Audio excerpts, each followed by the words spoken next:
wa ala alihi wa sahbihi wa mawalah. Amma ba'du. Ibu-ibu muslimat yang dirahmati Allah, begitu juga bapak-bapak yang bisa hadir. Bersyukur sekali kepada Allah Ta'ala. Alhamdulillah ala kulli hal. Walaupun ya saya secara pribadi mungkin masih kurang fit ya, batuk-batuk, flu, tapi Allah Subhanahu wa Ta'ala masih memberikan kekuatan untuk hadir pada hari ini. Semoga ibu-ibu lebih sehat. Ya. Iya. Sebelum pengajian saya membawa juga buku yang mungkin sudah ibu-ibu punya, entah ada yang belum, yaitu apa dan bagaimana hadis Nabi. Bagi yang sudah, ya, bagi yang sudah alhamdulillah. Bagi yang belum nanti boleh sama Bu Hartina. Kemudian tema kita pada pagi hari ini ya umrah antara teori dan praktek. Kan begitu ya? Betul tidak?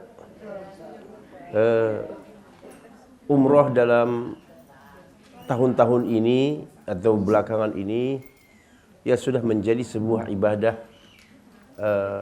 yang sangat digemari oleh kaum muslimin, khususnya bangsa Indonesia. Dan ini bisa kita fahami karena kesempatan untuk naik haji itu semakin sempit, maka itu adalah celah yang satu-satunya, dan itu benar. Tidak bisa haji, ya umrah pun jadi. Tentang status umrah, sebahagian ulama memang mengatakan juga bahwa umrah ini juga sama seperti haji, sekali dalam seumur hidup wajib.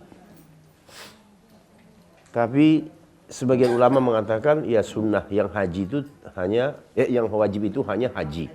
Tapi tidak bisa dipungkiri ada sebahagian ulama yang mengatakan umrah itu juga wajib sebagaimana halnya haji. Jadi ada di sana dua pendapat. Di dalam hadis mengenai umrah ini disebutkan al-umratu ila al-umrah kafaratul lima bainahuma. Antara umrah dengan umrah berikutnya menghapus dosa di antara keduanya. Ya.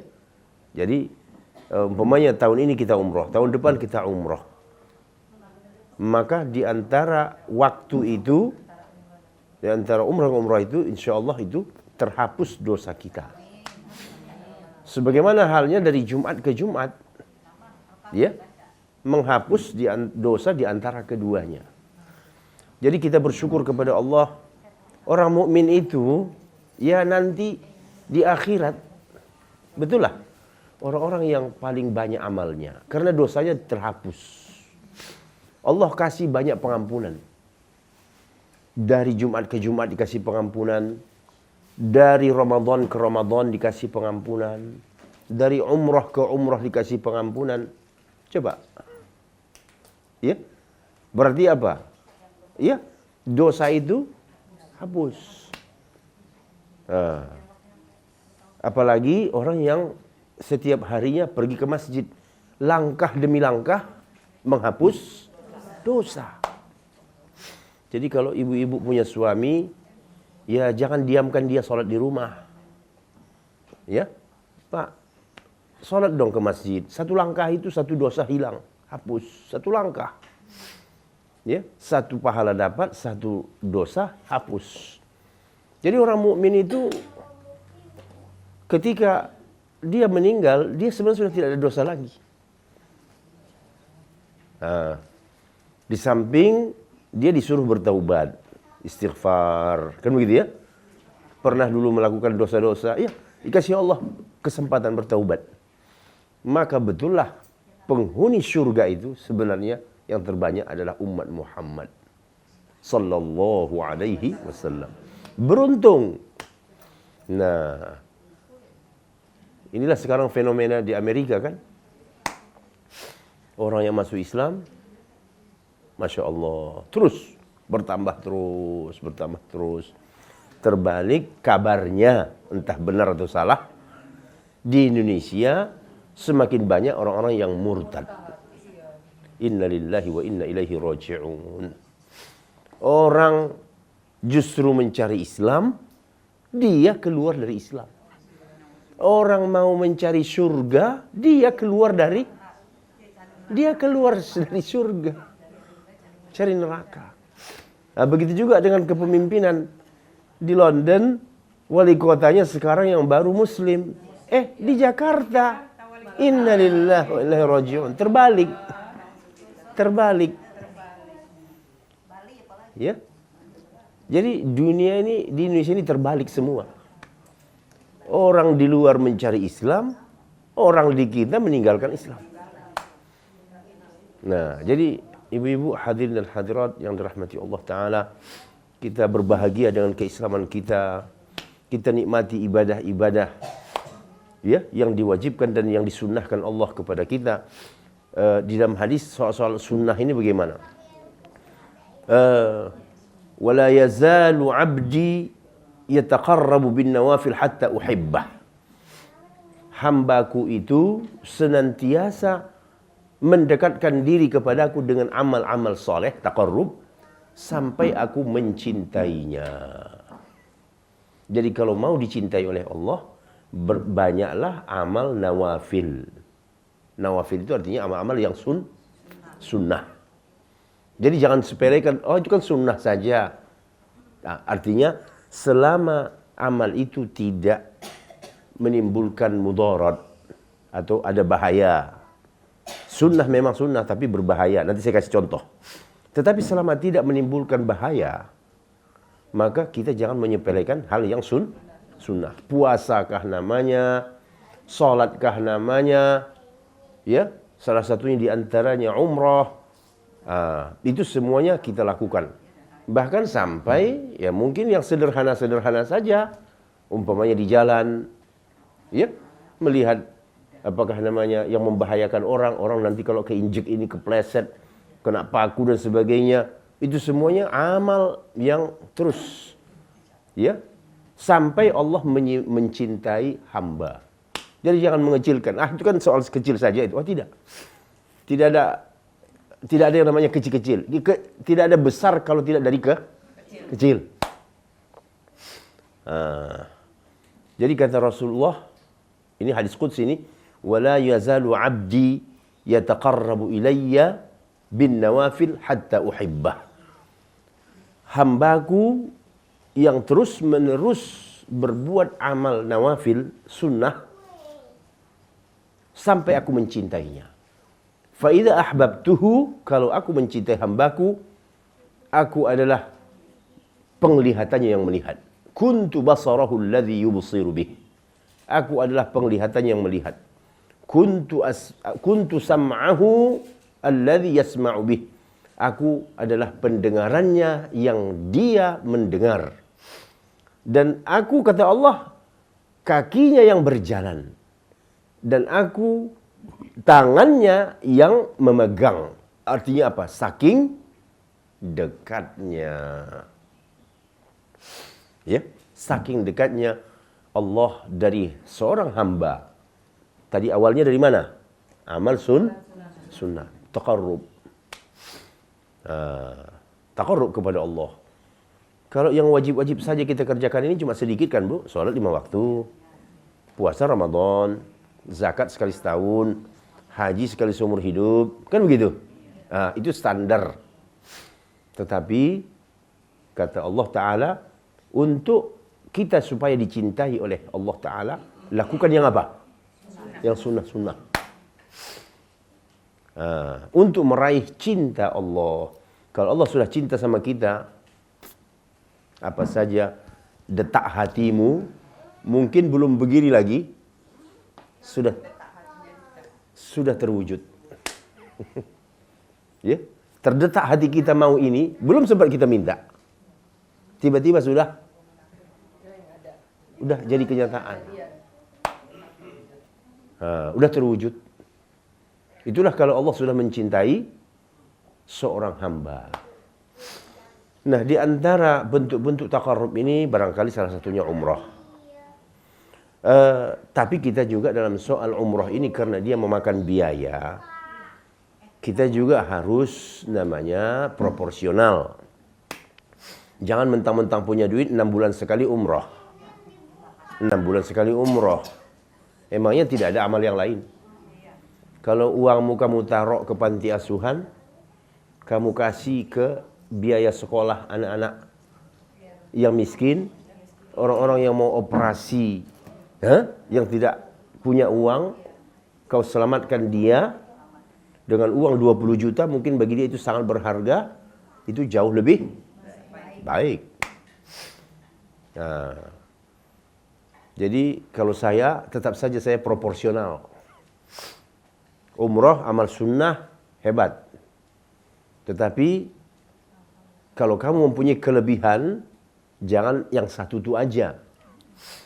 Ya, apalagi kita di Indonesia ini, kebanyakan orang yang murtad itu adalah gara-gara kemiskinan. Gara-gara tidak punya apa-apa. Ya. Ya. Gara-gara tidak ada yang menolong dia. Tidak ada yang mengobati dia. Lalu datanglah misi-misi zending-zending Kristen membantu. Ya. Sehingga dia pun rela, terpaksa kata dia mengubah akidahnya. Coba kalau sekiranya kita dari uang, umpamanya ada rencana umroh nih, padahal kita sudah umroh tahun lalu, kita alihkan saja. Nah, alihkan saja ke amal yang sifatnya sosial. Nah, jadi itulah saya bilang seimbang, ya, seimbang. Ini namanya fikih. Fikih ini menimbang. Sunnah disukai Allah, betul. Menghapuskan dosa, iya benar. Itu tidak salah, benar sekali. Tetapi mana prioritas? Kan begitu ya? Mana prioritas? Baik. Tapi tidaklah juga sampai dikatakan pengabdi setan ya. Kan ada sebutan, saya tidak perlulah. Mudah-mudahan Allah mengampuni beliau, dan beliau baru saja meninggal ya. Ya. Haji berkali-kali pengabdi setan ya, tidak sampai begitulah ya. Mungkin dia karena geramnya dia kali begitu ya, karena geramnya ya, kita bisa paham bahasanya. Semoga Allah memaafkan dia dan mengampuni dosanya, menerima kebaikannya, dan juga menempatkan dia di tempat yang mulia. Tenang, beliau adalah orang soleh, orang baik, ya, memikirkan umat. Nah, ibu-ibu yang dirahmati Allah, kembali kita umrah. Yang lebih ingin saya tekankan dalam soal umrah ini, dalam prakteknya, banyak sekali kita orang-orang yang pergi umrah ini kurang pas sesuai dengan yang pertama aturan yang dicontohkan oleh Nabi kita Sallallahu Alaihi Wasallam, dan semangat dari umrah dan haji itu. Umrah dan haji adalah ibadah yang secara khusus dimaksudkan untuk mempertajam tauhid dan akidah seorang muslim. Karena kita langsung berhadapan dengan yang pertama, peninggalan-peninggalan sejarah Ibrahim. Betul? Ka'bah dibangun oleh siapa? Ibrahim. Dan Ibrahim itu nabi yang paling tegas terhadap kemusyrikan. Berhala-berhala dia hancur pada zamannya. Dia diperintahkan oleh Allah Ta'ala untuk menghancur berhala-berhala itu dan menerangkan kepada kaumnya soal tauhid. Ayahnya pun dilawannya. Ayahnya dilawannya, Bu. Ya, karena ayahnya tidak mau mengikut risalahnya, misinya. Sehingga ya pisah. Nah, bisa umpamanya ibu lihat sampai-sampai haji itu menjadi nama satu surah dalam Al-Quran. Ya, menjadi nama satu surah Al-Quran. Haji dan umrah itu satu paket. Haji dan umrah itu satu paket. Cuma haji itu umrah plus gitu kan ya, plus Arafah, plus jumrah, gitu. Tetapi miniatur haji itu ya ada di umrah itu. Nah, jadi apa yang menjadi semangat haji? Menegaskan tauhid, menajamkan ya, akidah tauhid kita kepada Allah Ta'ala. Coba umpamanya lihat suratul haji. Ya. Saya tidak secara khusus membahas suratul haji ini, sekedar lintasannya saja.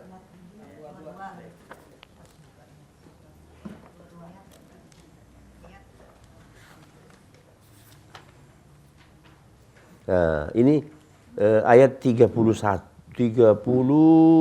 ya, 31.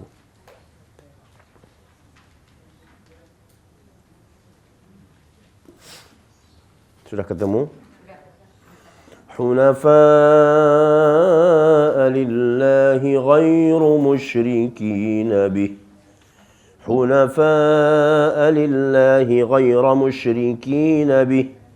ومن يشرك بالله فكأنما خر من السماء فتخطفه الطير أو تهوي به الريح في مكان سحيق. Tolong baca. Dengan ikhlas Allah tidak mempersekutukan sesuatu dengan Dia. Barang siapa mempersekutukan sesuatu dengan Allah, maka adalah ia seolah-olah jatuh dari langit lalu disambar oleh burung atau diterbangkan angin ke tempat yang jauh. Coba itu. Inilah perumpamaan syirik.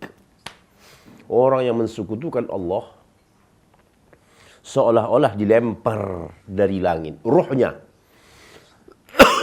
Dan ini yang betul-betul berlaku untuk roh orang-orang yang musyrik kalau mati. Ini diterangkan dalam hadis bahwa kalau mati orang musyrik itu, jangan bayangkan bagaimana sakaratul mautnya. Ya, seburuk-buruk sakaratul maut, disiksa, dicabut dengan kasar oleh malakul maut, seperti mencabut ranting kayu dari dalam kain wol yang basah. Ditarik dengan keras sampai rohnya itu bercopotan di dalam tubuhnya.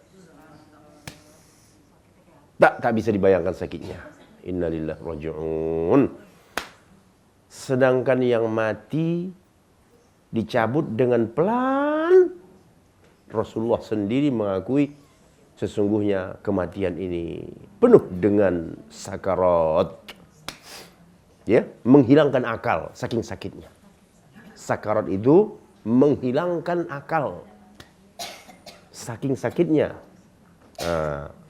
Itu ruh mukmin. Bagaimana ruh kafir yang tadi ditarik. Nah, sesudah ditarik, dibawa ke atas, baunya busuk, diminta malaikat penjaga langit dunia untuk membuka pintu langit, karena ini ruh mau naik. Kata penjaga langit, tidak boleh masuk, tidak diterima ruhnya di langit. Lalu bagaimana? Lemparkan dari atas ke bawah. Inilah di ayatnya.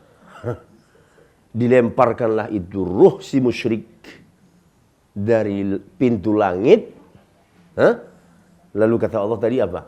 Seolah-olah ya disambar oleh burung atau diterbangkan oleh angin ke tempat yang sangat jauh. Mungkin inilah yang disebut namanya dalam sebutan orang-orang dulu yang gentayangan gitu. Ruh orang musyrik. Nah, dilempar dari langit karena ruh orang mukmin itu diterima oleh malaikat, disambut oleh malaikat dari setiap pintu langit. Di pintu langit dunia disambut oleh malaikat yang ada di langit dunia, diantarkan ini ruh ke pintu langit pertama. Oleh malaikat yang ada di langit pertama, diiringkan ini sampai langit kedua, terus sampai langit ketujuh. Itu ruh orang mukmin. Jadi ya sebelum mati ya perbanyaklah amal dan perteballah keimanan supaya mati dalam keadaan beriman. Ini yang utama, mati dalam keadaan beriman.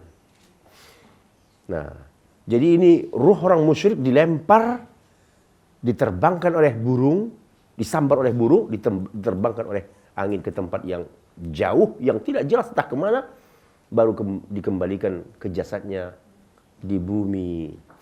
Nah, yang kita perhatikan di sini adalah buruknya syirik.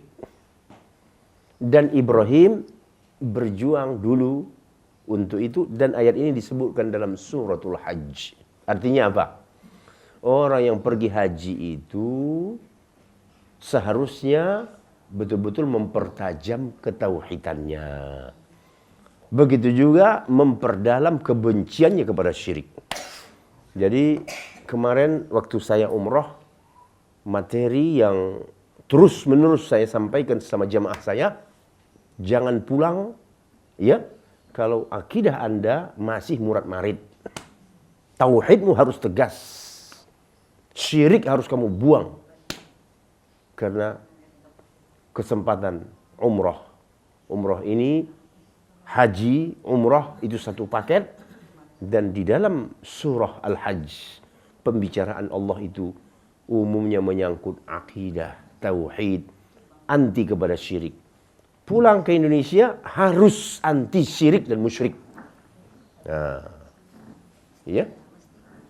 Nah, jadi kalau setiap orang yang pergi umroh dikasih materi kurikulum seperti ini, saya yakin tidak ada orang nantinya akan mendukung Ahok lagi. Ya, karena akidahnya dikuatkan. Semua amal kita itu yang ada di sana itu semuanya menguatkan akidah. Ya, kamu menghambakan diri kepada Allah. Tawaf, disuruh tawaf oleh Nabi 7 keliling. Ikut, mana ada orang mengatakan, oh saya tidak siap, oh saya tidak bisa. Disuruh sa'i. Selama pakai ihram, tidak boleh itu, tidak boleh ini. Kamu latihan untuk menghambakan diri kepada Allah. Namanya hamba, diperintah, siap. Apa saja, ikuti. Lalu ketika Allah melarang kamu, jangan kamu pilih pemimpin kafir, kamu bilang apa? Ya? Siapa yang melarang memilih pemimpin kafir? Allah. Allah tadi yang merintahkan kamu untuk ikut tawaf segala macam, dia juga yang melarang kamu untuk melarang pemimpin kafir. Jadi kalau orang akidahnya sudah kuat dan itu bisa bisa dilakukan sewaktu umrah, insya Allah orang-orang yang pulang dari umrah itu, waduh. Tapi ya sayangnya, ini antara teori dan praktek.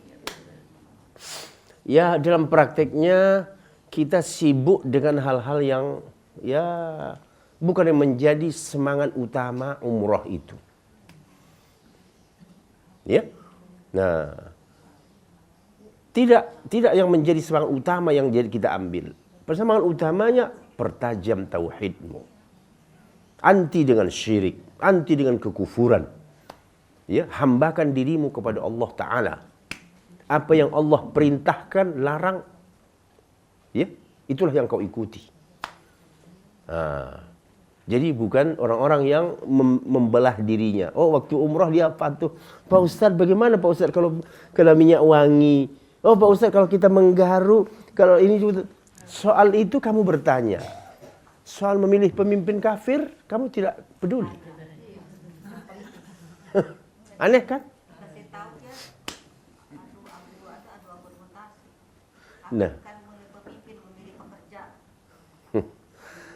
Nah, jadi inilah kepribadian orang yang kadang-kadang kita melihatnya di mana ini salahnya. Ya, salahnya memang dari awal memahami agama itu tidak benar. Dia pikir agama ini hanya bagian dari kehidupan. Kalau bagian lain masih ada lagi. Begitu. Padahal Hidup ini semuanya harus tunduk kepada din ini. Apa kata Allah? Ikuti. Nah, itu yang pertama. Kemudian kita masuk ke ya sunnah-sunnahnya. Memang betul yang namanya setiap ibadah ada rukunnya, ada sunnahnya. Nah, jadi seperti memakai ihram, betul. Itu semua alhamdulillah semua orang tahu. Yang berangkat dari Madinah nanti akan memulai ihramnya di Dzulhulaifah atau sebutannya Bi'r Ali kata orang. Iya. Tapi aslinya di dalam sebutan formalnya itu tidak ada Bi'r Ali. Sebutannya itu Dzulhulaifah. Mungkin lebih cepat, lebih gampang disebut. Orang Indonesia pengen yang gampang-gampang aja. Bi'r Ali udah. Dzulhulaifah. Itu yang ada di dalam hadis. Dzulhulaifah. Miqatnya orang yang datang dari Madinah. Nah, di Dzulhulaifah, kalau ini yang saya populerkan nama aslinya kalau ke jemaah saya. Ibu-ibu nanti kita memakai ihram di mana? Dzulhulaifah. Jadi mereka sudah populer. Ya. Ya, jadi ketika nanti dia membaca hadis Dzulhulaifah, oh ini kemarin, kan gitu ya. Nah, langsung dia terekam. Begitu ya sampai di Dzulhulaifah, ya mulailah berniat. Sebagaimana yang disebutkan oleh Rasulullah, niatnya itu dilafazkan. Niat di dalam hati jelas ada. Aku niat mau umrah, kan begitu lillahi ta'ala. Tetapi dilafazkan, labbaik Allahumma umratan. Labbaik Allahumma umratan. Barulah apa yang akan kita lakukan? Memperbanyak talbiyah. Di sini mulai kekeliruan banyak orang. Sebagian besar jemaah haji, jemaah umroh mengucapkan talbiyah itu hanya mungkin 4-5 kali aja. Padahal itu harusnya terus menerus tanpa henti. Sampai kita memulai tawaf. Baru stop. Nah, ya. Karena itu semuanya merupakan zikir yang terus dicatat oleh Allah. Dan yang menjadi saksi kita itu semua tempat yang kita lewati, Bu. Burung ada, burung nanti jadi saksi. Gunung batu yang kita lewati kiri kanan itu semuanya nanti akan menjadi apa? Saksi.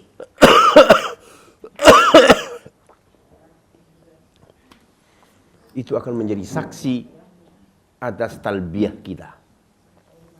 Nah, dan di dalam lafaz talbiyah ini coba ibu perhatikan. Coba bayangkan lafaz talbiyah itu.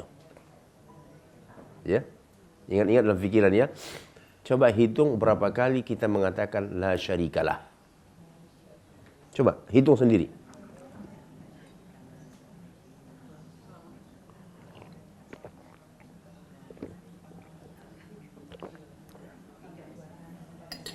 Ada 2 kali. Labbaik Allahumma labbaik. Labbaik la syarika laka labbaik. 1.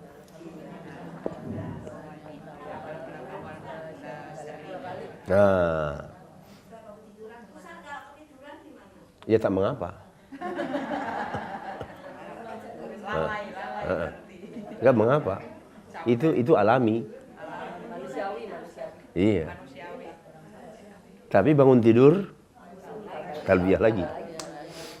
Nah, jadi bukan cuma 3-4 kali di awal udah itu habis itu main HP. Ya. Nah, penyakit terbesar umat di zaman ini adalah HP. Penyakit terbesar. sambil tawaf. La ilaha illallah. Mungkin suatu waktu nanti sambil sholat pun jawab WhatsApp. Sambil sholat bisa saja. Na'udzubillah. Nah, na'udzubillah min dzalik. Jadi kita betul-betul inilah memang kecanggihan siapa ini? Yahudi. Kecanggihan Yahudi. Dulu saya masih ingat mula-mula dulu saya pergi haji waktu sekolah di Mesir. Itu jangan coba bawa kamera. Dirampas sama dia. Sekarang di depan Ka'bah orang cerek sambil muter tawaf. Tapi yang perempuan tetap sapi diambil. Diambil. Yang tetap perempuan tetap sapi. Kalau laki-laki enggak. Makanya selain itu masih Coba tuh ya. Jadi ini fitnah terbesar. Ya, selfie, sedikit selfie. La ilaha illallah. Sampai tawaf di depan Ka'bah. Kapan lagi kita mau khusyuk, Bu? Kapan kita mau khusyuk? Kalau mau selfie terus. Ini fitnah terbesar di zaman ini, inilah namanya HP. Ya. Ini semuanya bukan kepintaran sih, kelicikan musuh-musuh Allah Yahudi, ya, untuk membuat kita lalai sampai lagi tidak ada lagi khusyuk. Nah, padahal orang waktu tawaf itu fikirannya kemana? Kepada Allah, betul enggak? Kepada Allah. Astaghfirullahaladzim. Ini sudah merata, ya. Nah, bahkan orang di kuburan pun pakai selfie. Saya lihat di Facebook. Astagfirullah. Senyum anak beranak bapak. Padahal di kuburan orang mau menangis. Orang ziarah ke kuburan, dia sambil begini, ini kuburan nih. Selfie anaknya perempuan senyum. Astagfirullah. La ilaha illallah, la ilaha illallah. Inna lillahi wa inna ilaihi raji'un. Jadi cerdaslah dalam menggunakan teknologi. Bukan tidak boleh, tetapi kamu gunakan secara proporsional, yang wajar. Jangan mengikuti hawa nafsu. Nah, jadi selama perjalanan itu dari mulai Zulhulaifah sampai ke Ka'bah, kita yang keluar dari mulut kita harusnya apa? Itulah dia talbiyah. Setiap kali talbiyah 2 kali ikrar la syarikalak. Betul enggak, Bu? Artinya apa la syarikalak? Tidak ada sekutu bagimu. Jadi kalau 1000 kali ibu bertalbiyah, 1000 kali ibu mengatakan tidak ada sekutu bagimu, ya Allah. Tidak ada. Coba orang kalau mengucapkan ratusan kali tidak ada sekutu bagimu, itu masuk ke hatinya enggak? Pasti. Makanya dia kalau pulang, oh anti syirik. Oh ini tidak boleh ini syirik nih, ini syirik. Nah. Ya. Ini karena memang tidak diucapkan. Karena mengucapkannya dilagu-lagukan pula lagi. Labbaik Allahumma labbaik. Ya Allah. Jadi kalau lewat rombongan itu kita jadi keikut deh. Iya. Karena dia punya nada tuh, jadi kita kalah deh. Itu rombongan itu harusnya Iya. Iya. Jengkel, Bu, saya melihatnya. Saya pandangin begitu mereka itu. Beginilah gaya mereka beragam. Iya, memang Indonesia lah. Indonesia. Ya. Labbaik Allahumma labbaik.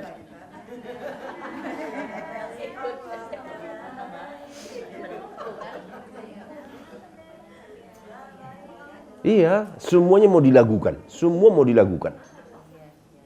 Nah, padahal coba dari segi durasi ya, dia sekali membaca talbiyah, orang lain udah bisa 3 kali.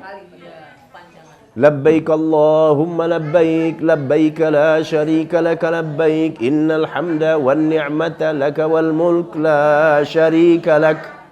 Dia baru labbaik Allahumma.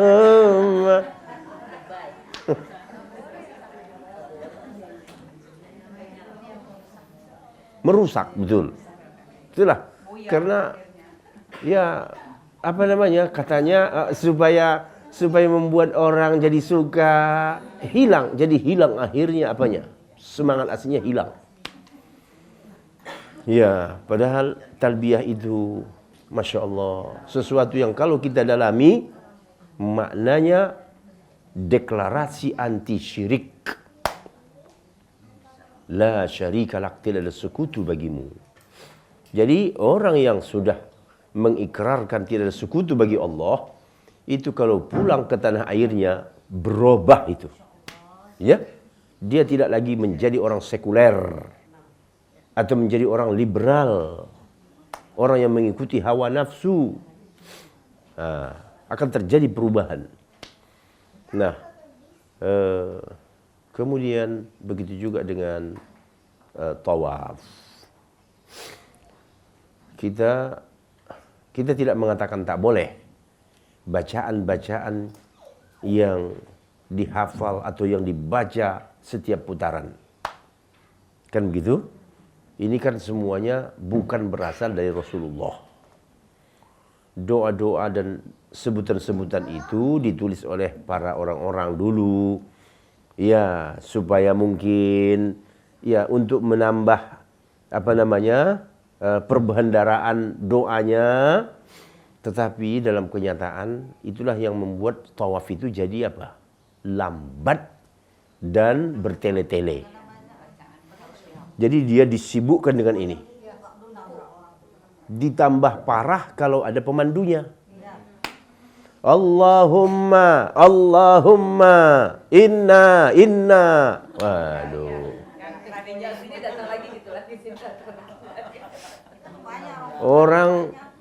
Orang sudah selesai tawaf, dia baru 1 putaran. Karena begini terus nih. Nah, dan alhamdulillah jamaah yang saya bawa itu sudah saya kasih apa? Dari awal sudah saya kasih panduan. Iya, ibu jangan baca itu. Zikir saja apa yang ibu bisa. Dan saya tidak membimbing ibu. Zikir sendiri aja. Kita akan cepat jalan. Betul. Ya. Alhamdulillah Allah mudahkan. Kalau kata si operator, ini ya sudah setengah 12 Pak Ustadz. Nanti Ustadz itu paling selesai itu jam 4. Jam 4. Iya. Memang begitu biasanya. Iya. Saya dengan memohon kepada Allah, karena bekal sudah saya kasih, janganlah yang baca itu. Dan saya tidak akan menuntun Bapak Ibu Allahumma. Ya.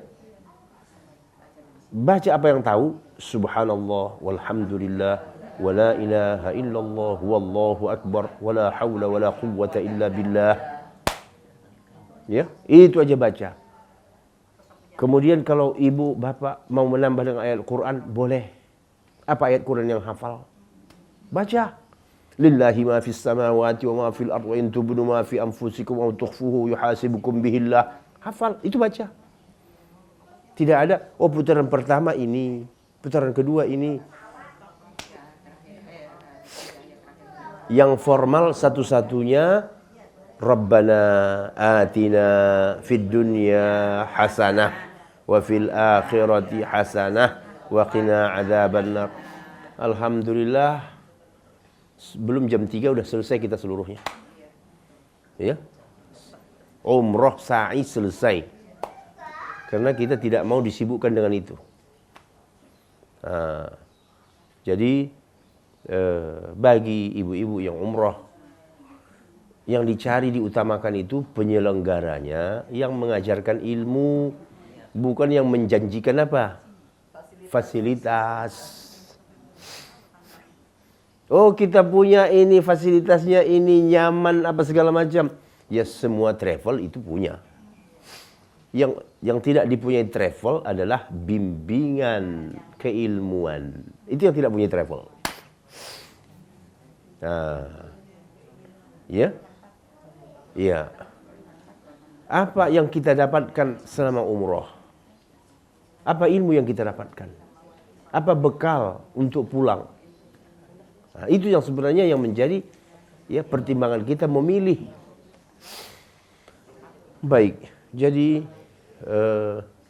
inilah penyebab lambatnya orang tawaf. Kemudian selama berada di Makkah, yang diperbanyak bukan umroh, tetapi memperbanyak tawaf.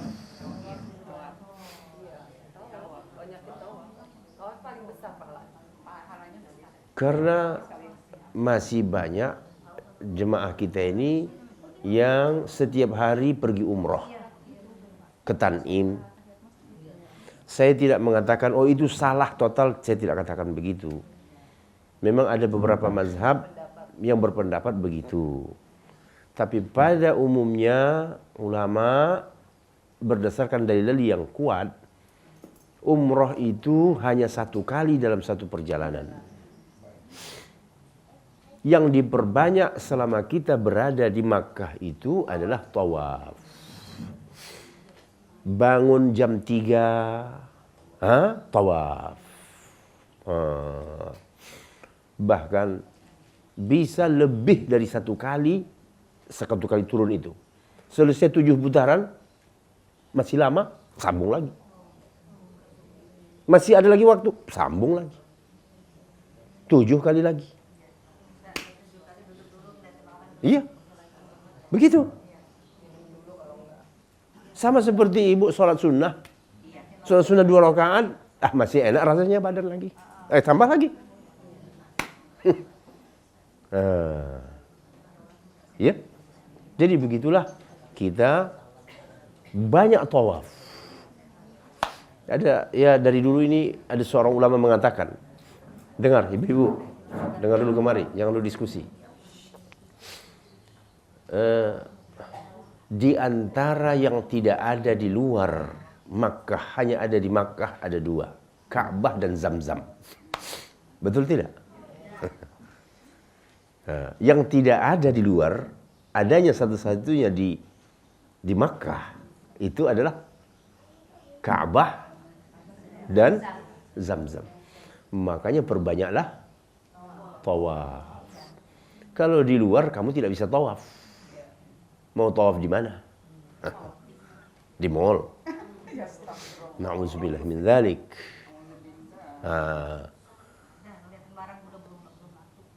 Nah, kemudian ya Zamzam itu tidak akan ada dijumpai dimanapun. Maka perbanyak minum. Banyak minum Zamzam. Insya Allah itu keluar itu semua, Bu. Nah, ya, hanya saja kalau kita, ya itu kan ada 2 pilihan. Ada yang dingin, ada yang ya tidak dingin.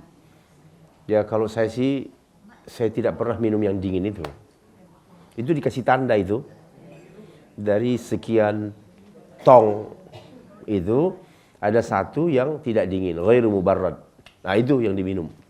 Untuk kita di Indonesia, supaya tidak kena ya pengaruh cuaca, jangan minum yang dingin-dingin. Oh iya, enak. Ya, Enak yang itu. saya saja masih kena begini.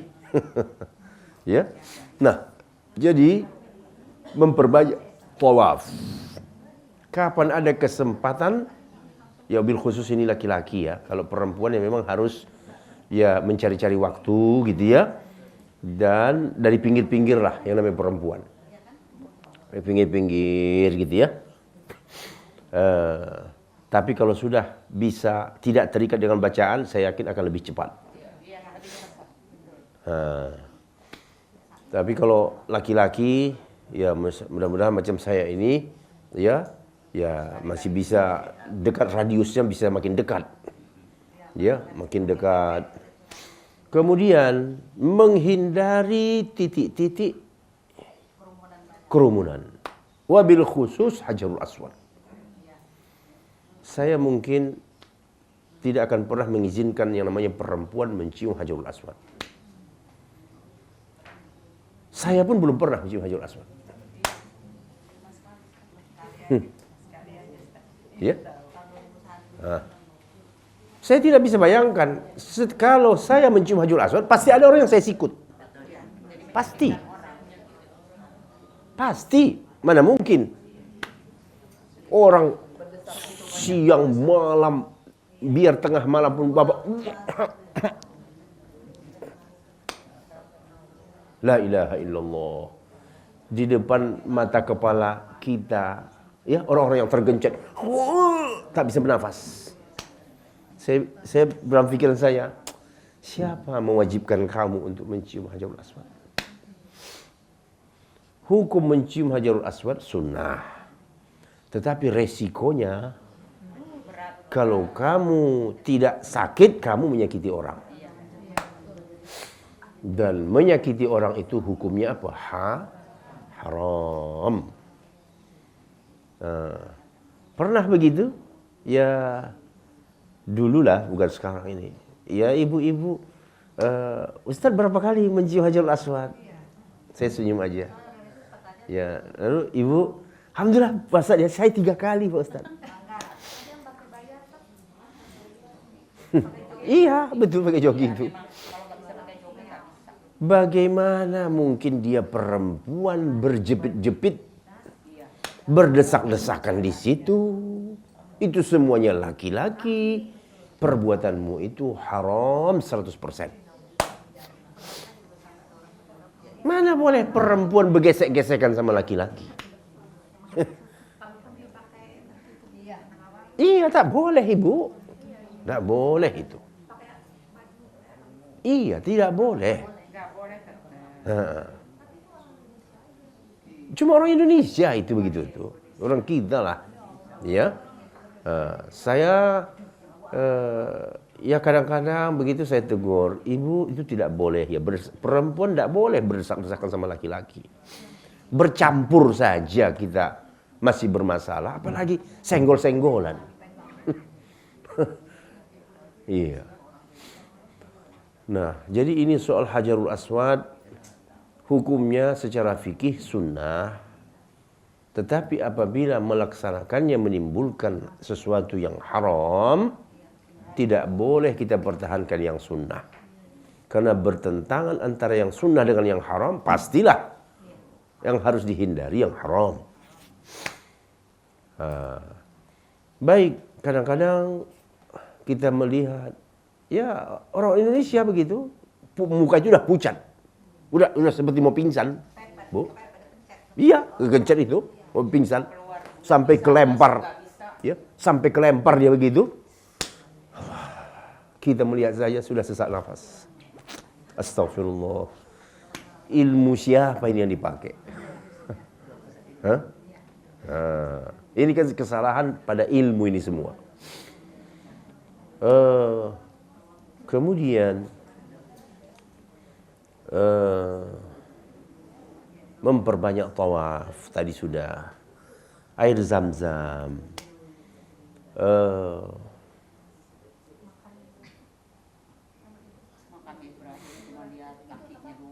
Iya.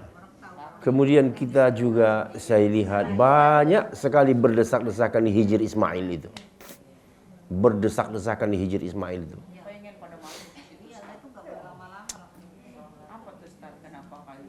Wallahu alam. Tidak, kita juga tidak mendapatkan sumber-sumbernya ya mengenai iya. Padahal di mana saja kita sholat, ya, yang ada yang memang multazam. Tapi sekali lagi, kalau menimbulkan apa namanya, ya, mudarat lebih besar, jangan kamu paksakan dirimu. Laki-laki saja tidak kuat, ya, apalagi perempuan sampai terbuka apanya? Terbuka ininya jilbabnya. Banyak itu yang terbuka. Astagfirullah.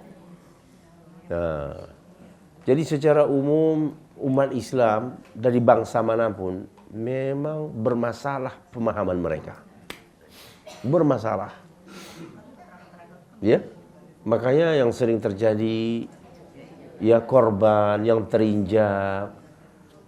Padahal sebenarnya ya, saya melihat aturan yang dibuat oleh keamanan Saudi itu, waduh sudah ketat loh.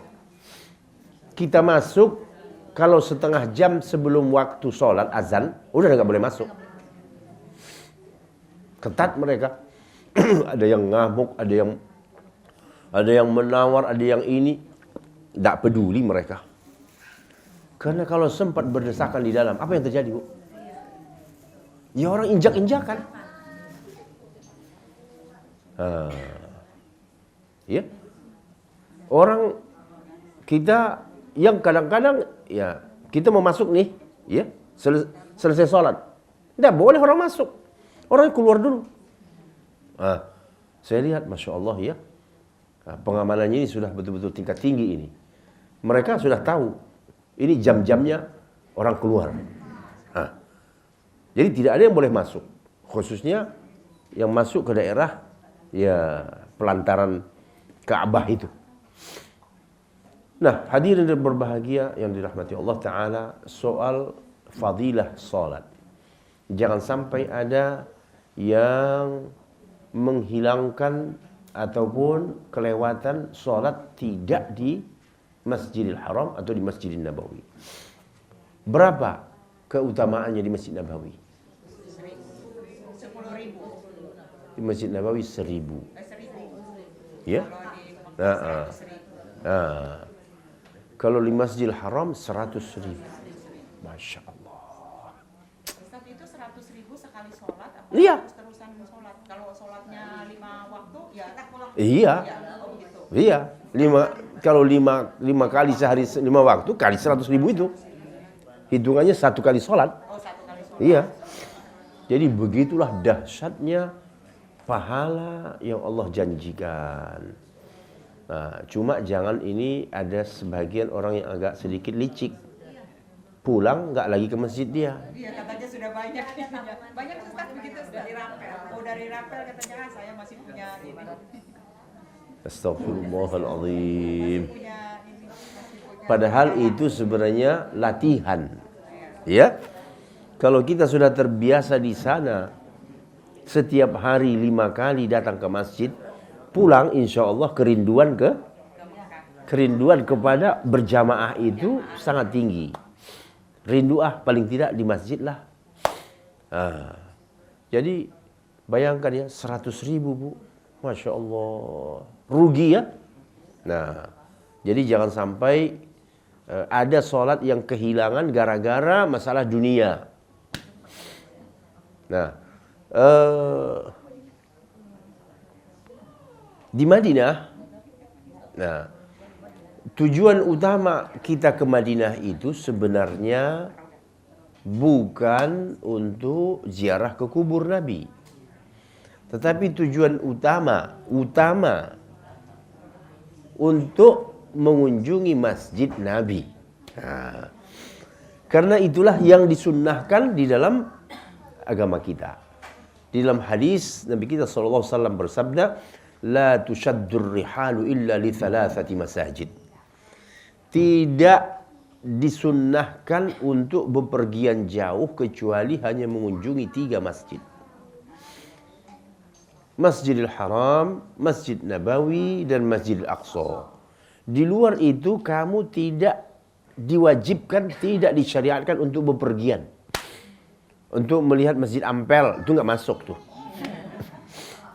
Ya? Atau apalagi Masjid Kubah Emas, nggak ada, nggak disebut itu. Tetapi untuk 3 masjid ini memang kita memang disunnahkan berencana, ya, buat perencanaan dan menempuh perjalanan. Salah satunya adalah Masjid Nabawi. Tetapi kalau kita sudah di Madinah,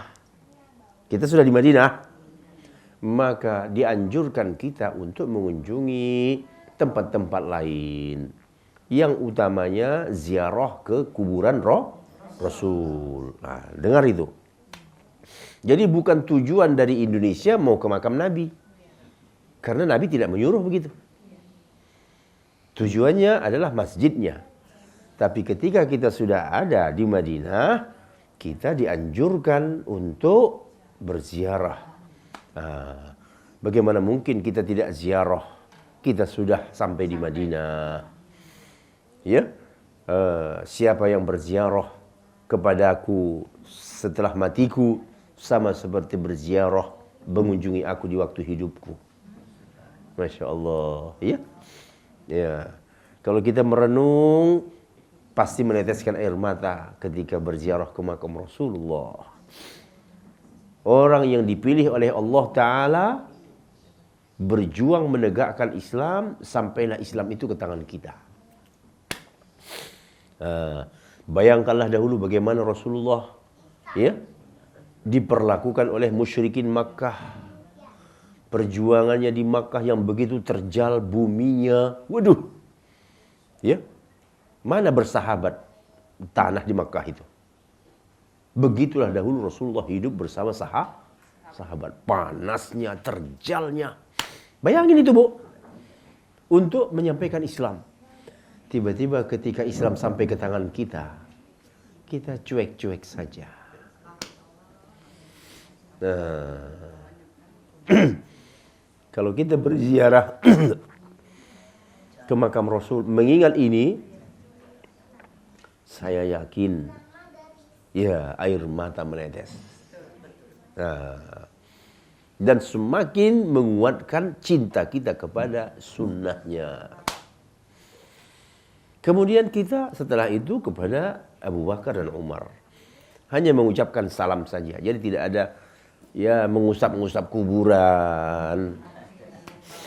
Ya, menyapu-nyapu kuburan, menyapu pagar-pagarnya. Ini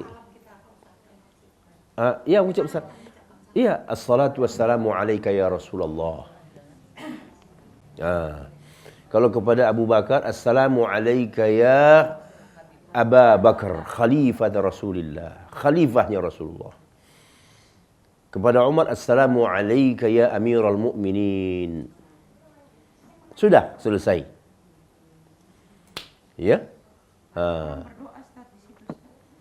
Nah, itulah dia yang tidak disyariatkan itu. Makanya terus diawasi. Daerah itu kan terus diawasi oleh petugas. Tidak boleh lama-lama. Harus usir.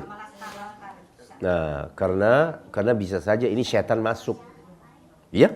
Kuburan, muncul kekaguman lihat kuburan. Syaitan masuk dalam pikiran. Yang ada di tengah-tengah umat manusia ini hanya umat Islamlah yang tegas kepada kuburan.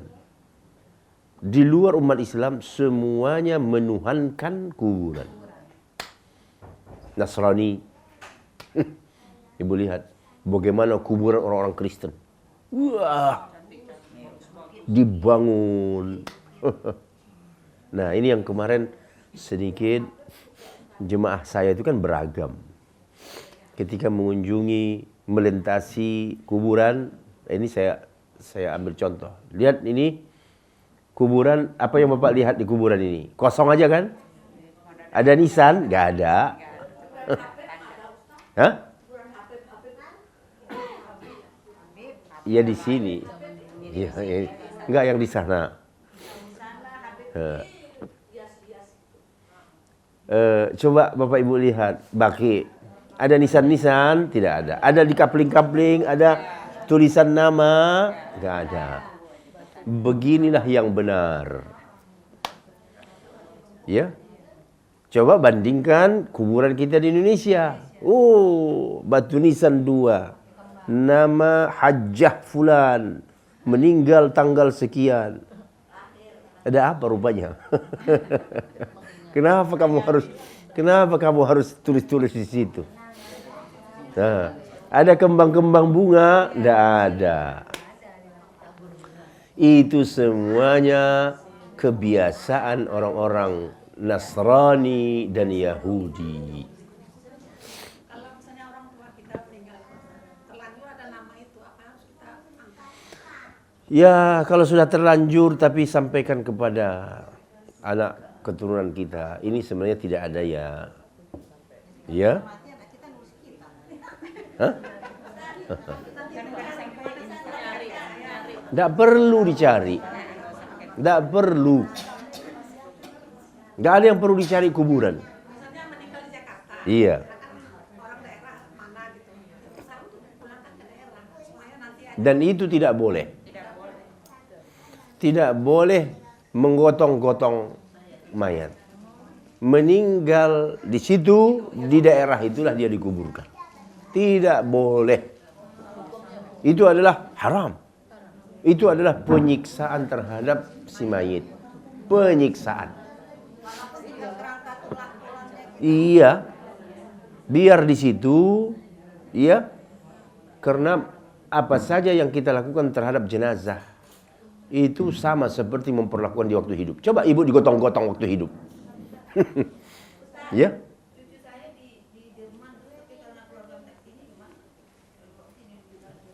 Ya sudah terjadi. Ya udah, mau bilang apa?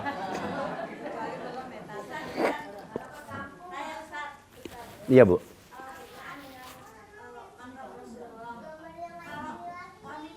Iya. Itu kan untuk menuju ke situ, ya kan di daerah Raudhah ya. Iya, Itu kan waktunya kan terbatas. betul.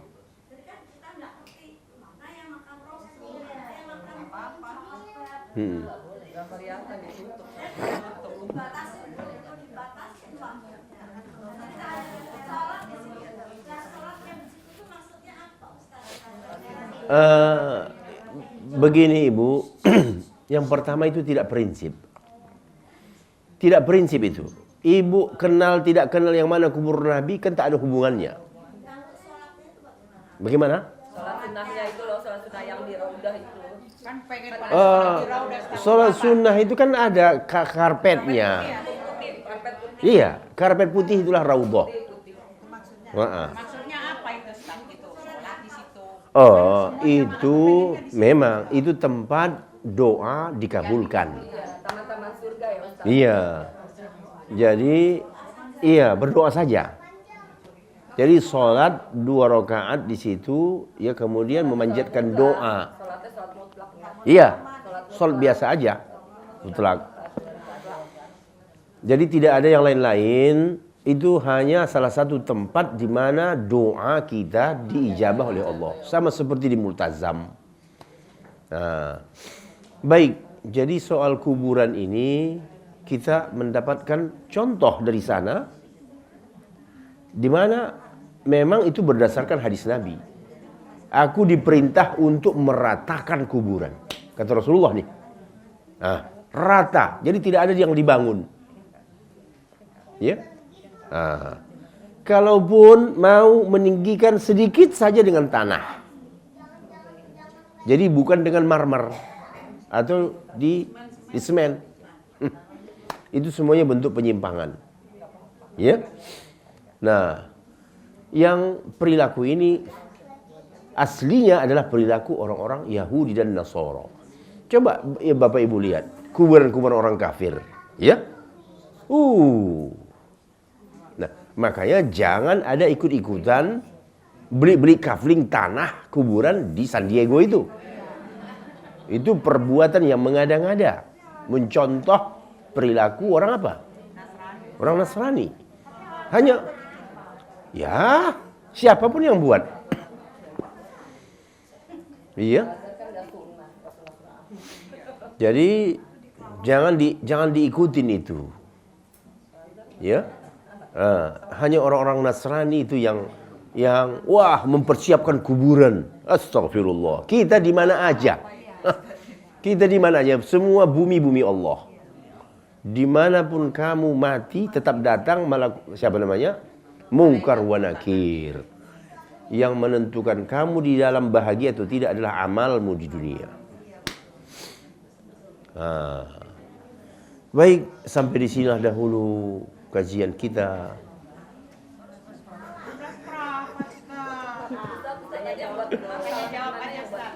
Hah? Ustaz yang salam buat jawab gimana? Assalamu alayka ya Amirul Mukminin.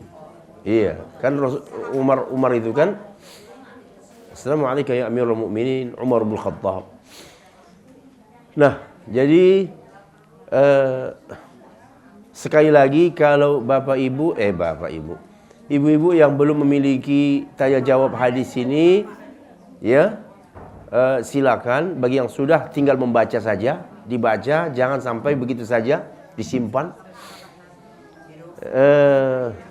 Sampai di sini dahulu. Kalau ada yang ingin ditanya, dipersilakan. Tapi tolong dulu dicatat siapa-siapa. Jadi nanti saya sekali jawab gitu ya. Enggak, yang mau tertulis, tetapi ininya aja. Ini pertanyaan rutin nih, Rum. Iya. Pada saat kita menuju dari Madinah ke Mekah kan bertalbiyah labbaik Allahumma labbaik. Betul. Labbaik. Tapi pada saat kita di Jakarta sini ada kata-kata la ilaha illallah wahdahu la syarika lahu lahul mulku. Apakah itu pahalnya sama? Karena kata-katanya tidak ada sekutu bagimu. Pengalaman saya pribadi yang insya Allah tauhid saya dijaga Allah. Pada saat saya puncak komunikasi, hampir saya bersyirik. Goyang saya. Lalu saya mengatakan la ilaha illallah. Hampir saya tergoda, hampir saya mau mengikuti Iya. syirik. Berantem dalam hati saya. Ya Allah, apa saya harus begini? Semakin tambah iman kita, godaan kita makin. Betul. Saya hanya bertanya, saya yang salah, apa saya salah berpikirnya sampai saya ini. Hampir saya ini bertanya, ini caranya gimana dengan ritualnya? Saya tanya, pakai klenik. Subhanallah. Yang ada saya bertambah-tambah pasal salah saya. Iya. Padahal saya tidak pernah lupa membaca yang la syarika. Apakah ketika seorang sampai puncak komunikasi? Ya Allah, gimana tadi Pak Ustadz bilang, kita baru mau ucap, Allah sudah mengabulkan. Nah gimana tuh caranya? Kita baru, aduh kayaknya pengen makan ya, anggur. Datang anggur, nah itu gimana tuh? Ya Allah. Iya. Baik. Ya, saya jawab langsung. Talbiyah itu dibaca pada tempatnya. Kalau di luar tempatnya, seperti kalau kita di sini, kita tidak baca talbiyah. Kita baca seperti yang diajak oleh Nabi, la ilaha illallah wahdahu la syarikalah lahul mulku wa lahul hamdu wa huwa ala kulli syai'in qadir. Nah, jadi jangan umpamanya kita baca itu entah atas nama apapun, itu jangan. Itu cukup dihafal supaya nanti lancar di sana, gitu saja sudah. Kemudian seseorang memang betul bahwa tidak ada orang yang luput dari ujian. Ujian yang ibu alami menurut ibu paling berat. Tapi dibandingkan orang lain mungkin ada yang lebih berat. Nah, kita saja mengira bahwa tidak ada orang yang seperti saya ini diuji. Wah, sampai saya hampir jatuh. Itu namanya ujian. Lain orang, lain ujiannya. Semakin betul itu, semakin kita bersemangat, ya ujian makin datang kepada kita. Jadi ujian itu jangan ditakuti, dihadapi. Nah, gitu. Nah, ujian itu dihadapi. Dan kita tidak bisa lari dari ujian. Nah, mungkin tidak dari sini. Nah, ya, kan setan juga sudah bersumpah. Iya. Setan itu bersumpah, aku akan hadapi mereka, aku akan sesatkan mereka dari depannya, dari samping kanan, samping kiri, atas, bawah. Itu sudah sumpah setan. Jadi tidak akan bisa lari. Yang kita minta dari Allah kekuatan. Nah, kan kita suka membaca doa di akhir tasyahud. Ya muqallibal qulub, tsabbit qalbi ala dinik. Ini harus hafal semua ya. Ya muqallibal qulub, tsabbit qalbi ala dinik. Kemarin itu ada salah seorang jamaah ya mendengar kisah adik ipar dia, waduh, berdebar jantung. Jadi ini si ibu ini aslinya Hindu, masuk Islam. Semua keluarganya Hindu, dia sendiri masuk Islam. Lalu ada adiknya laki-laki nikah sama wanita muslimah, dihindukannya. Masuk Hindu ini si perempuan. Ya, tadinya muslimah. Ikutlah. Ya, mengikut si laki. Ya. Lalu sekian puluh tahun hidup sebagai Hindu. Tiba-tiba kena kanker ini si perempuan. Ya. Masuk rumah sakit, diopname, kata dokter, kamu sudah pulang aja. Kita sudah tidak sanggup lagi mengobati kamu. Kamu pulang aja. Karena si perempuan yang sakit ini tahu bahwa ini iparnya ini satu-satunya muslimah. Ya dia datangi. Bu, kak, kira-kira manggil kakak begitu ya. Saya mau kembali lagi lah kak, seperti kakak, masuk Islam lagi. Coba tuh. Saya ini rasanya sudah, kata dokter sudah tidak bisa lagi diobati. Nah, ya, bagus silakan. Tapi saya bagaimana, punya anak 2, suami saya bagaimana? Nah, begitu ya. Saya otomatis akan pisah. Iya, kamu pilih aja yang mana yang kamu yakini. Alhamdulillah, ini hebatnya begitu ya. Masih dapat begitu di penghujung hayat. Bagaimana kalau sempat dia mati dalam keadaan habis seluruhnya neraka. Nauzubillah min dzalik. Masih bisa ya Ustaz ya, misalnya orang sudah murtad begitu kembali lagi bisa. Iya, sekali masih bisa. Nah, jadi akhirnya dia masuk Islam, kembali bersyahadatlah dia. Keluarlah dari rumah sakit itu, sekarang sehat kembali. Tadi yang namanya kanker segala macam itu kata dia sudah sehat kembali. Dia pun sudah pisah sama si laki, ya.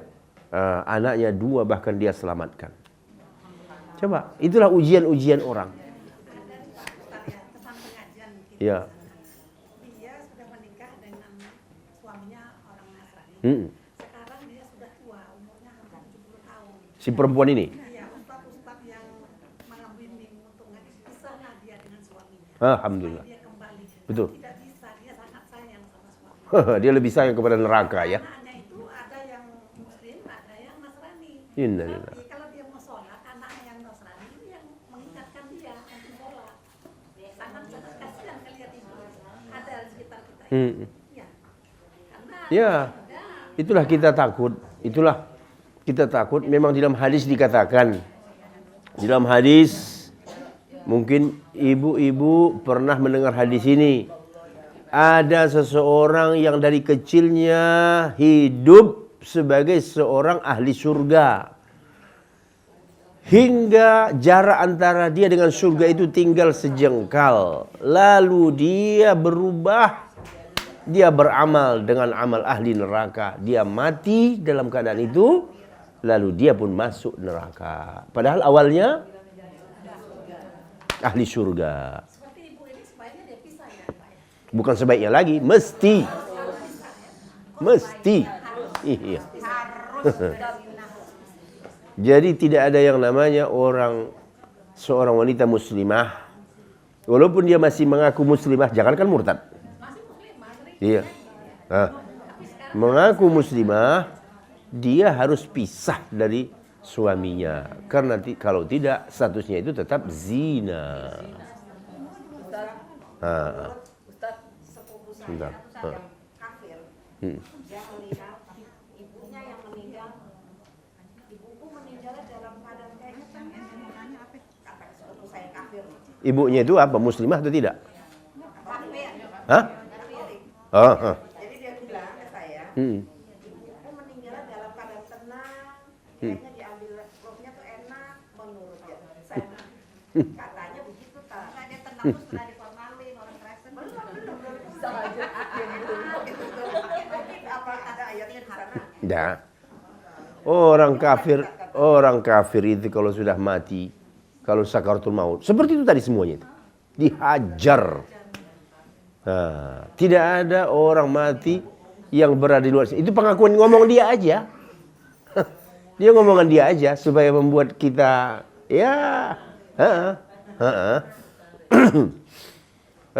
Ibu tadi kayaknya menunjuk tangan ya. Ustaz, yang tadi Ustaz bilang kan dari amalan dari kecil tuh amalannya amalan penghuni surga sampai akhirnya amalannya penghuni neraka. Penyebabnya itu apa? Kenapa dia sampai begitu amal penghuni Betul. surga sampai ke penghuni neraka?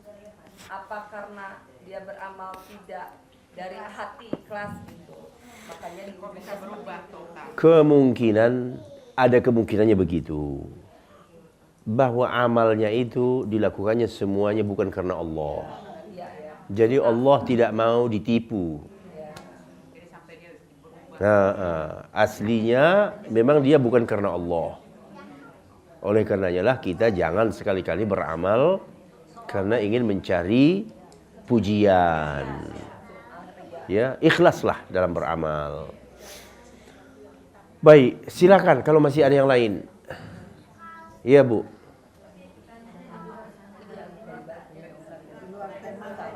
Di luar tema tak mengapa.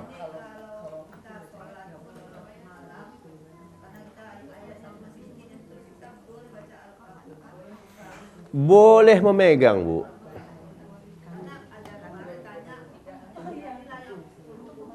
Oh, jangan. Masa setiap rakaat qul ya ayyuhal kafirun qul huwallahu ahad. Boleh pegang Quran begini, ambil yang kecil lah. Ya, yang agak kecil dikit, jangan yang gede. Waktu ibu ruku, taruh di meja. Ibu pun ruku. Karena itu namanya sholat sunnah. Kalau wajib jangan. Kalau sholat sunnah itu relatif agak lebih longgar. Kita ingin membaca lebih panjang. Iya. Iya, Bu. Tolong suaranya sebentar supaya kedengaran. Iya. Sholat jenazah Ustaz. Iya. Boleh nggak setiap misalnya ini udah kapan udah selesai dia sholat. Boleh nggak setiap tamu yang datang langsung sholat tanpa berjamaah malah itu apakah boleh? Boleh. Boleh. Atau misalnya kan saya menunggu yang lain nggak ada sholat Iya. Kalau ibu punya urusan lain, nggak bisa nungguin, sholat, nanti yang datang lagi sholat lagi, tidak ada larangan itu. Iya. Iya, kalau memang memungkinkan umpamanya orang serombongan datang bagus. 3 soft. Tetapi ya ini orang yang mati kan beda-beda. Kemungkinan tidak ada yang datang, begitu ya. Nah, jadi satu orang datang ya udah sholatkan. Iya boleh. Namun kalau datangnya serempak, bagusnya ya memang berjamaah. Iya betul. Sholat jenazah ini salah satu keutamaannya kalau kita umroh. Hampir setiap saat sholat kita dapat sholat jenazah yang pahalanya itu sebesar gunung Uhud, luar biasa. Jadi tidak boleh seseorang meninggalkan tempat kalau dia ada disebutkan, kan ada disebutkan as-salatu 'alal amwat. Amwat itu artinya laki-laki. Banyak. Kalau satu laki-laki as-salatu 'alal mayyit. Tapi pada umumnya amwat itu karena yang mati itu banyak.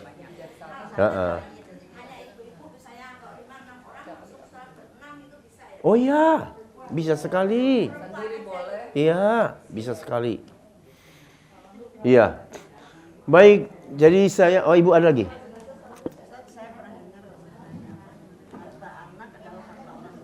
Betul.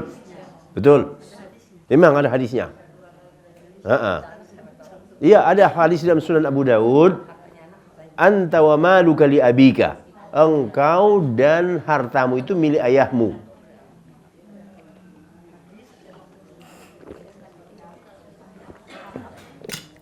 Jadi saya punya anak nih, umpamanya ada uang anak saya mau pakai terserah saya. Kalau bininya ngomel, Hah? Ada hadis dalam sunan Abu Daud. Hadis riwayat Abu Daud. Ya, engkau dan hartamu, jadi tidak perlu minta izin dia. Kalau harta anaknya. oh jadi kalau milik ibunya enggak ya? Saya mau pakai uang anak saya nggak boleh. Anak laki tapi Iya sebenarnya boleh. Iya. Anak perempuan. enggak anak saya laki. Iya, ini harta dia atau harta suaminya? Tadi ya kalau dia cari duit. Iya. Jadi bedakan harta dia asli atau harta suaminya. Harta suaminya jangan diambil. Tapi harta dia asli, iya sama. Kasih gitu Ustaz. Harta orang tua seperti misalkan ini rumah. Heeh. Ada hak anak nggak di situ kalau orang tuanya masih Masih hidup? Enggak. Enggak. Kalau Itu sudah mati Pak. prosesnya baru. Mari. kalau masih hidup Kalau si orang tua mau memberi hadiah jauh-jauh hari sebelum meninggal, dia boleh beri hadiah. Tetapi ini bukan waris. Bukan, enggak ada. Ya, namanya hibah. Sebentar Bu ya. Yang penting disampaikan saja soal mereka mau terima atau tidak, itu tidak tanggung jawab ibu. Ibu silakan. Iya. Betul.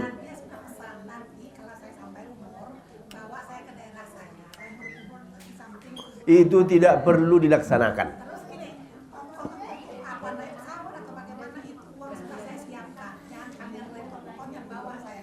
Itu tidak perlu dilaksanakan. Karena dia tidak tahu aja. Kalau dia tahu dan pada saat dia mati, dia tidak akan mau dibawa. Karena itu penyiksaan pada dirinya. Nah, ini dia kan tidak belajar. Nggak usah diturutin.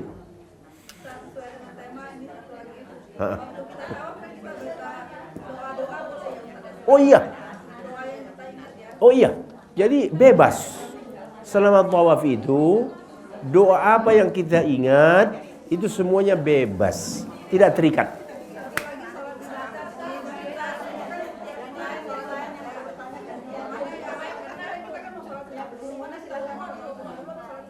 Jenazah dulu.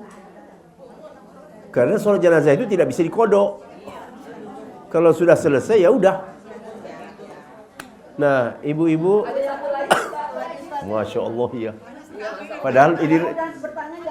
Padahal rencana tadi mau zuhur tempat lain ya. Ibu Hartina yang Berdiri dulu sebentar biar dijawab. 8 menit lagi sebelum. mengenai umroh.